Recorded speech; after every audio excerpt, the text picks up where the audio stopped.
Why does AI need drinkable water to run? Every single message that you send to an AI model uses drinkable water. But how does it happen that a message that I send to an AI bot uses drinkable water? And for an estimate, about 20 messages to ChatGPT-3 uses half a liter of drinkable water, which is a whole water bottle. And so why does this whole process happen? And why exactly drinkable water? Now, the first thing we need to understand is what happens when you send the message to an AI model. Because all that AI is a lot of calculations done by a computer. And these computers are located inside of these large data centers. And so when you send the message to an AI, it sends it to these computers to do the calculation. And when you send your message to these computers, they need to start processing the message. And this processing by the chips that are used uses so much computing power that it generates a lot of heat. And exactly as you have a computer at home that uses small cooling fans because the computer still is doing some kind of calculations, it's just on a much smaller scale, these computers that are in the big data centers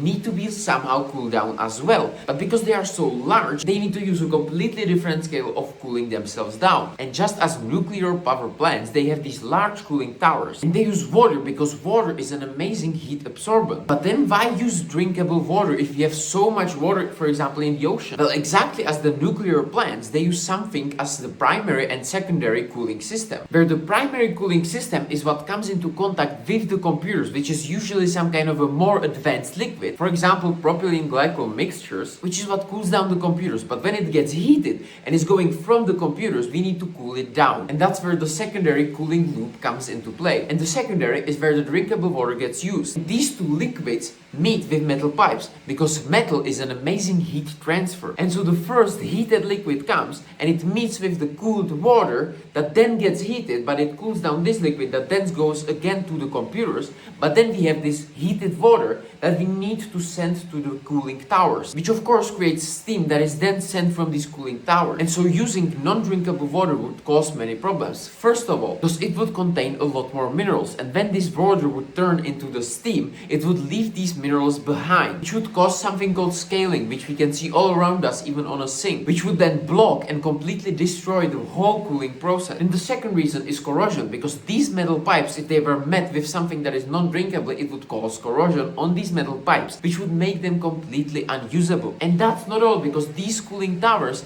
they are wet and they are warm. That's a perfect environment for fungi to exist. So if you send their water that hasn't been processed and cleaned, it would be a perfect environment for bacteria to exist, and that would again completely destroy the cooling process. And so this is a large problem that still hasn't been solved. I'm not the smartest person of all, but I just tried sharing what I found out because I believe that this is something that more people should know about. And so the real question is, was it worth it to ask ChatGPT why sky blue at the cost of drinkable water?